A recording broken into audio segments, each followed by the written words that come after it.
In a year already thick with musical milestones, one name has carved its initials into the history books in bold, glittering ink: Jennie Kim.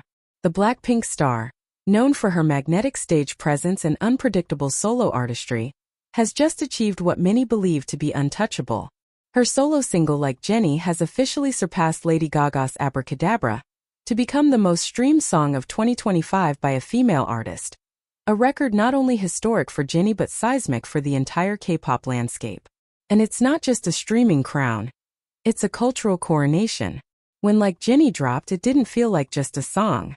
It felt like a statement, a declaration, a reintroduction of an artist who had nothing to prove yet showed the world she still had everything to say.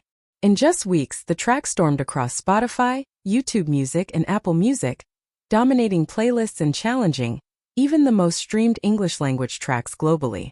The hooks were fierce, the lyrics unapologetic, and the production ethereal, experimental, and unmistakably Jennie. It was the kind of musical alchemy that makes a pop song timeless, and clearly listeners agreed. But no one could have predicted just how far it would go. By July 2025, Like Jennie officially overtook Lady Gaga's global smash hit Abracadabra in total streams, making Jennie the first K-pop soloist to ever top the female global streaming charts in a calendar year. From Tokyo to Toronto, Bangkok to Berlin, the song became an unstoppable anthem, translating beyond language barriers and genre walls. Its fierce chorus and elegant defiance resonated with Gen Z, millennials, and even Gen X listeners, blurring generations in a way rarely seen since the likes of Beyoncé's Lemonade or Adele's 21. Numbers don't lie, and neither does impact. Like Jennie also broke records in the US, where K-pop soloists have long sought recognition beyond fandom walls. In just the first half of 2025, the song sold over 500,000 copies in the United States alone, earning it the title of best-selling K-pop track in America by a soloist so far this year. This wasn't just a Korean hit, it was a global one. And it didn't rise because of industry push or commercial trickery. It rose because it connected. Behind the music there was strategy, brilliant, precise, and deeply personal. Jennie had waited for years to release a solo debut that felt true. She didn't want something formulaic. She didn't want a predictable pop beat recycled from Western songwriters or something that played too safely into what people expected from a K-pop star. She wanted art. She wanted her. That's what Like Jennie delivered.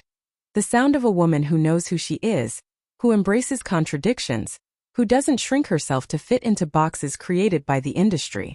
And the success didn't stop at one track. Enter Ruby, Jennie's debut solo album, a musical narrative as sharp and vivid as its name. Critics didn't just praise it, they studied it.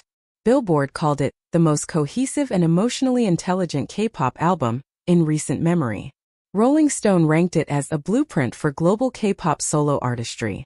Complex noted how the album bridges Western R&B, synth-pop, and traditional Korean musical motifs without sounding confused or forced. And NME, never one to easily hand out superlatives, simply stated, Jennie did what few others dared. She made vulnerability powerful and confidence poetic. But perhaps the most shocking applause came from Pitchfork, a publication notorious for its high bar when reviewing pop records. In a stunning declaration, they labeled Ruby as the greatest solo K-pop album of all time. A sentence that sent shockwaves through both Western and Asian music circles alike. They highlighted Jennie's seamless fusion of storytelling, vocal restraint, and sonic experimentation, calling her the Bjork of K-pop, and a pioneer in redefining what it means to be a soloist in an industry obsessed with group dynamics. What makes this moment even more compelling is the fact that Jennie's journey here wasn't instant or easy.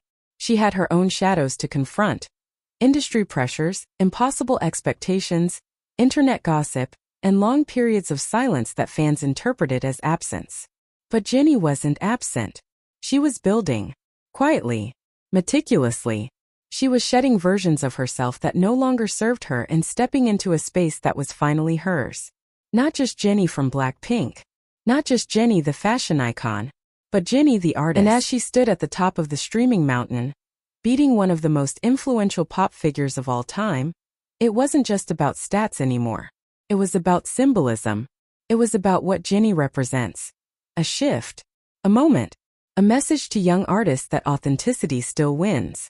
That calculated vulnerability still shakes the world. That being like Jennie doesn't mean being perfect, it means being real. Social media platforms exploded with the news. On TikTok, fans recreated like Jennie's iconic dance break with fiery edits. On Twitter, or X as it's now known, hashtags like hashtag Jennie on top, hashtag like Jennie 2025, and hashtag Queen Ruby trended worldwide. Even celebrities and influencers, some previously unfamiliar with K-pop, began citing the track as the song of the year. Radio stations in New York, London, Sao Paulo, and Seoul played it on loop for months. And not because they had to, because people wanted it. Music journalists across continents scrambled to decode Jennie's global domination. Was it timing? Talent? Marketing genius? Perhaps it was all of that. But more than anything, it was this. Jennie dared to be unforgettable. She didn't follow the blueprint. She became it. As 2025 rolls toward its final chapters, one thing is already clear. When future historians of pop culture look back at this era, they'll remember it not as the year Jennie broke records, but as the year she rewrote them. Like Jennie is no longer just a song. It's a cultural artifact. And Ruby isn't just an album. It's a legacy. In the end, Jennie didn't need to be compared to anyone. Not Lady Gaga. Not any other soloist. She carved her own space. She didn't compete in a race. She invented a new lane. And now every aspiring soloist, whether from Seoul or Sao Paulo, has a new benchmark. A new aspiration. To be like Jennie. But the irony is poetic. There's only one Jennie. And in 2025 she didn't just release music. She became the music.